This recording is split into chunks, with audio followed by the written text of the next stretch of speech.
Ako si Aaron, tamad pero may pangarap. Uy! Ngayon nga, papasok ako ng eskwela. Tara, samahan niyo ako. Kami naman ng antok niyan, gusto pang matulog ulit. Gandang umaga nga pala sa inyong lahat. Hanggang ngayon nga wala pa rin akong intro. Si Uy. Huy, bangon na at papasok ka pa na maaga. Ayan, bumangon na nga, masunurin. Uy, ano tinitingin-tingin mo? May camera dyan, nagbablog tayo. Ako si OE. Let me tell you. Ayan nga pala ang view sa labas ng bahay. Huwag nyo na lang pansinin yung brief ko. Di ba ang iingay ng mga manok? Dito sa amin hindi mo na kailangan mag-alarm. Uy, pati ba naman dito pumasok ka? Labas ka muna at ako ay maliligo. Mas na nga ako maligo. Di nga lang halata. Mukhang nagbasa lang ng buhok. Uy! Nawawala nga pala yung ID ko. Ako, masamang balita yan dahil hindi ka makakapasok ng school. No ID, no entry. Kaya naman, hinanap ko na kung saan. Inikot ko na nga ang buong bahay pero hindi ko pa rin makita. Ako ang uwi. Di bali na. Makalimutan mo ng ID basta hindi makalimutan ng charger. Habang pababa ako, may nakita akong patay na ibon. Kawawa naman. Ano kayang nangyari sa kanya?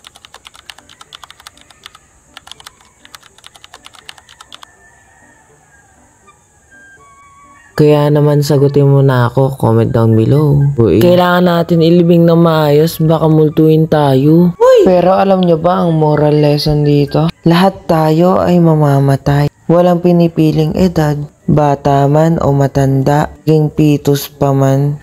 Kaya hanggat nabubuhay, laging magpapasalamat, piliing gumawa ng mabuti. Patuloy na maging masaya kahit nahihirapan. Babay na sa'yo, Tweety Bird.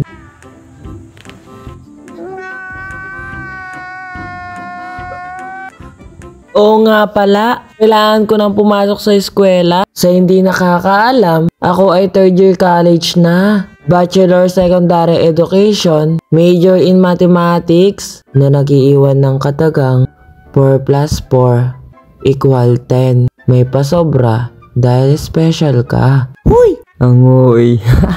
Guys, tingnan nyo kung anong libangan ni Mama. Ayun nga, nagpaalam na ako kaso nawawala pa rin yung ID ko. Hinanap ko na nga sa loob pero wala talaga, baka nasa labas lang. Grabe naman ang gupit na yan. Parang gusto ko na lang maglaho. Dang kita yung no ko. Ako, oras na hindi ko pa nakikita ID ko. Ayun, sa wakas nakita ko na. Nandito lang pala sa puno. It's a prank! Ako lang naglagay niyan.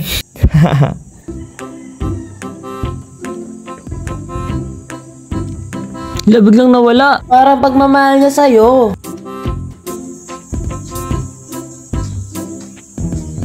Pwede ba kitang makalimutan papuntang school? Tara, sabay na tayo. Naghihintay na nga pala ako ng sasakyan. Kailangan alas 7 ng umaga nakaalis na ako o kaya naghihintay na ako ng sasakyan.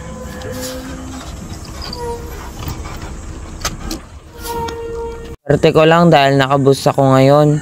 Pero kung jeep to, napakatagal ng usad. Umaabot ng 30 to 40 minutes, minsan 1 oras pa nga. Kaya dapat bago mag 7, nakaalis ka na para hindi ka malate.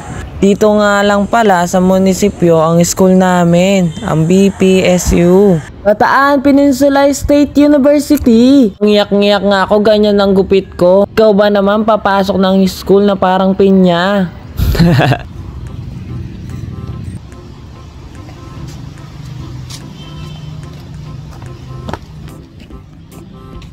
Tawang-tawa nga lang ang pagdating ko sa school. Mahirap na kapag na-late ka kasi may bawas na agad sa attendance. Sobrang halaga kasi ng attendance kahit doon lang makabawi.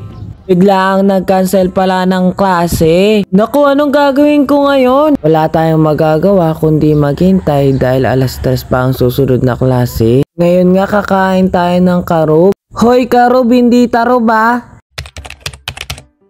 Di nga ako sigurado kung anong tawag talaga, pero para siyang sampalok. Hindi ka talaga taga BPSU kung hindi mo titikman yan. Ang sarap nga pala, ang tamis niya para siyang sampalok na hinog. Isipin mo na ang aga mo mag-ayos, biglang wala palang pasok. Yung tipong hindi ka pa nag-almusal para lang hindi malate. Tara, samahan mo ko, kainin natin ang itlog ko. Huy! Ang pambansang almusal, lugaw. Hindi ka taga BPSU pag hindi mo natikman yan. Ang special recipe ng pang-umaga.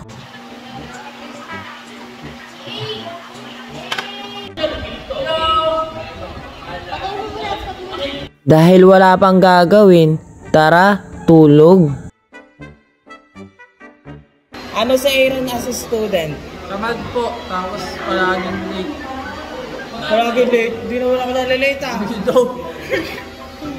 May video. Ayusin mo yung sagot mo. Ayun, mabait siya, matalino. Matalino? ML na nga rin kami. Pagkatapos no, nagpa-validation na rin kami ng research. Akala mo naman talaga may hambag kahit pansit canton lang naman. Ang ganda nga pala sa loob ng munisipyo. Pagkatapos nga namin magpa-validate, pwede nang umuwi dahil cancel na naman ang pasok. Dahil sa sobrang init nga. Kaya nga lang ang pinasok ko, kaya bumili na lang ako shampoo at saging nga po, saba, 2 kilo po. Ngayon nga malapit na akong umuwi sa bahay. Sabi nga ang init, para kang nasa impyerno. Pwede na nga magprito. Di na lang sa amin malilim. Gagawin na nga lang online class.